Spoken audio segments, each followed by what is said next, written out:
আর এবার তো তারা ইরানের পক্ষ হয়ে, মুসলিম কমিউনিটির পক্ষ হয়ে লড়াই করার ঘোষণা দিয়েছে। যদি ভালো লাগে ভিডিও সর্বোচ্চ শেয়ার করে রমজান কাদির এবং চেচেন যোদ্ধাদের প্রতি আমাদের ভালোবাসা প্রদর্শনের অনুরোধ রইল। ভিডিওটি শেয়ার করবেন।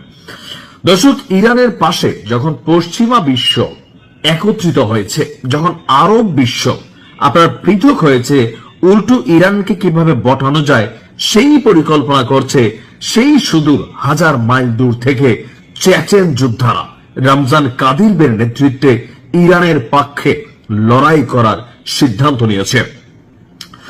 যুক্তরাষ্ট্রের সম্ভাব্য যে স্থল অভিযান, আপনারা জানেন যে প্রায় 2500 প্যারাট্রুপার আপনার ইরানে নেমেছে। যতদূর আমরা জানছি, সত্যমিতা আল্লাহ ভালো জানে।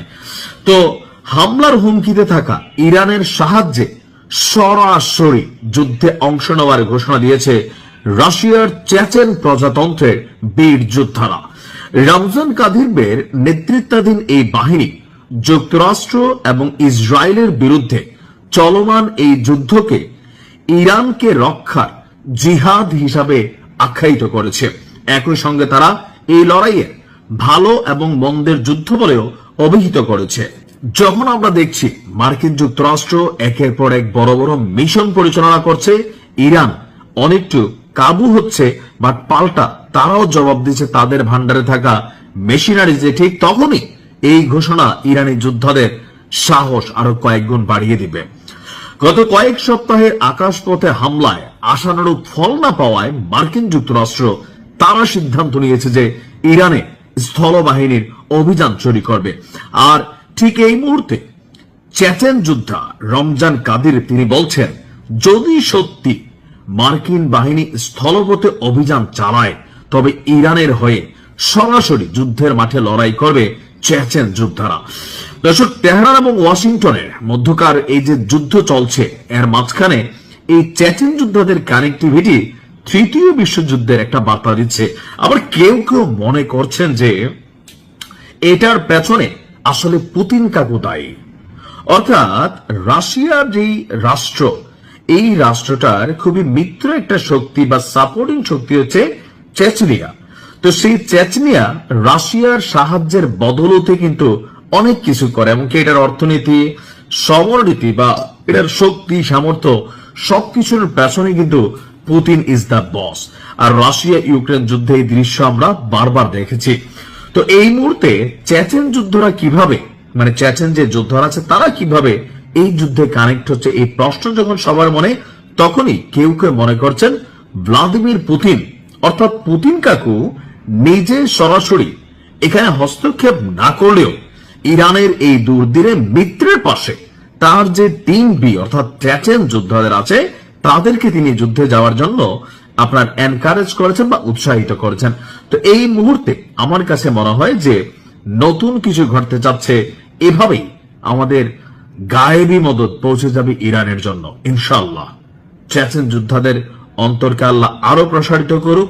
ইরানকে ঘোষণা দেবে ওইখানে শাসনকারী বা শাসক গোষ্ঠী যারা আছে তাদেরকে পৃথিবী কিভাবে ডিল করবে, পৃথিবীর দরিদ্র দেশগুলো তাদের সাথে কি সম্পর্ক রাখবে নাকি রাখবে না, এই সকল বিষয় যারা নির্ধারিত করে তারা হচ্ছে ইউরোপীয় ইউনিয়ন এবং পশ্চিমা শক্তি।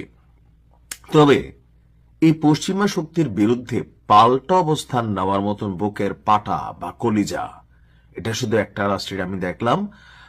আগে ছিল রাশিয়া আর এখন হচ্ছে সেটা ইরান।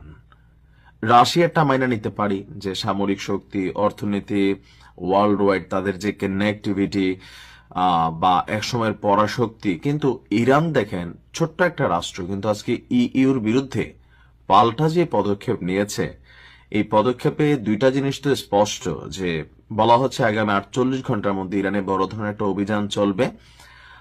সেই অভিযানে ইউরোপীয় ইউনিয়ন যে একাট্টা হয়েছে আমেরিকার সাথে, সেটার বিরুদ্ধে ইরান তাদের প্রতীক অবস্থান নিয়েছে। এমনকি যে তোমরা বললে আমরা ভালো আর তোমরা বললে আমরা খারাপ, এই নীতি থেকে বের হয়ে আসা, তোমাদের বিরুদ্ধেও আমরা ব্যবস্থা নিতে পারি, সেই রুলসটাই অ্যাপ্লাই করে বসেছে ইরান। তবে পরিণতি খারাপও হতে পারে। ইউরোপীয় ইউনিয়নের সেনাবাহিনীকে সন্ত্রাসী গোষ্ঠী হিসাবে ঘোষণা করেছে ইরান। তেহরানে সাম্প্রতিক বিক্ষোভে সরকারের যে পতনের জন্য বা যেই আপনার কি বলা হয় যে নিজেদের সরকারকে ব্যালেন্স রাখার জন্য ইরানের সরকার বা পুলিশ বা সেনাবাহিনী বা আইআরজিসি তারা যে ব্যবস্থা নিয়েছিল সেই ব্যবস্থার পর আপনার আইআরজিসি কে অর্থাৎ ইরানের যে রাজকীয় বাহিনী আছে তাদেরকে সন্ত্রাসী গোষ্ঠী হিসাবে আপনার উপাধি দিয়েছিল ইউরোপীয় ইউনিয়ন। তো গতকালকে পার্লামেন্টে স্পিকার মোহাম্মদ বাঘের গালিগাফ, খুবই নামের মধ্যে একটা বাঘ ভাব আছে, কথাবার্তাও কিন্তু তিনি বিভিন্ন সময় এরকম হুঙ্কার টাইপের দেন। তিনি বলছেন আইআরজিসি কে সন্ত্রাসী সংগঠন হিসাবে ঘোষণার বিরুদ্ধে পাল্টা ব্যবস্থা হিসাবে ইরানের আইনের 7 অনুচ্ছেদের অধীনে ইউরোপীয় ইউনিয়নকেই পাল্টা সন্ত্রাসী গোষ্ঠী হিসাবে সিদ্ধান্ত নেওয়া হয়েছে। ইউরোপীয়রা আসলে নিজেদের পায়ে কুড়াল মারছে এবং আবারও মার্কিনীদের অন্ধ আনুগত্যের মাধ্যমে তাদের নিজস্ব জনগণের স্বার্থের বিরুদ্ধে সিদ্ধান্ত নিয়েছে। গত বৃহস্পতিবার ইউরোপীয় ইউনিয়নের আপনার পররাষ্ট্রনীতি প্রধান যিনি আছেন কাজা কালাস, তিনি আইআরজিসি কে ব্লকের তকমা ঘোষণা দেন। বলেন দমন পীড়নকে ছাড় দেওয়া হবে না। যে কোনো শাসন ব্যবস্থা তার নিজের হাজার হাজার মানুষকে যখন শেষ করে দেয় সে নিজের পতনকেই ডেকে আনে। মার্কিন গণমাধ্যমগুলো বলছে, মানবাধিকার সংস্থাগুলো বলছে গত 28 ডিসেম্বর থেকে শুরু হওয়া দেশব্যাপী বিক্ষোভের সময় 6,713 জনের মৃত্যু হয়েছে আর আহতের সংখ্যা একটা হিউজ পরিমাণ। আর এই কারণে রাষ্ট্রীয় এই বাহিনীকে তারা আপনার সন্ত্রাসী বাহিনী হিসেবে কালো তালিকাভুক্ত করছে। এখন প্রশ্ন হচ্ছে এদের দেশে কেমন মানে ঘটনা ঘটে না?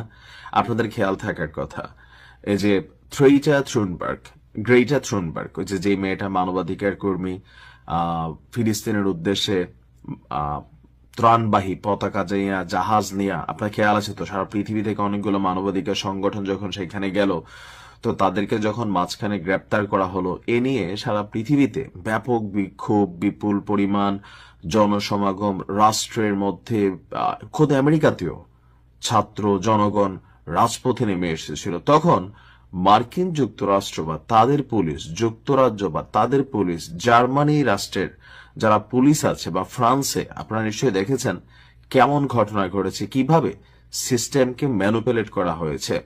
তো ওই সময় কি আসলে হয় নাই কোনো কিছু? বিষয়টা হচ্ছে ওই যে প্রথমে বললাম যে তারা নির্ধারণ করবে আপনি কে আমি কে।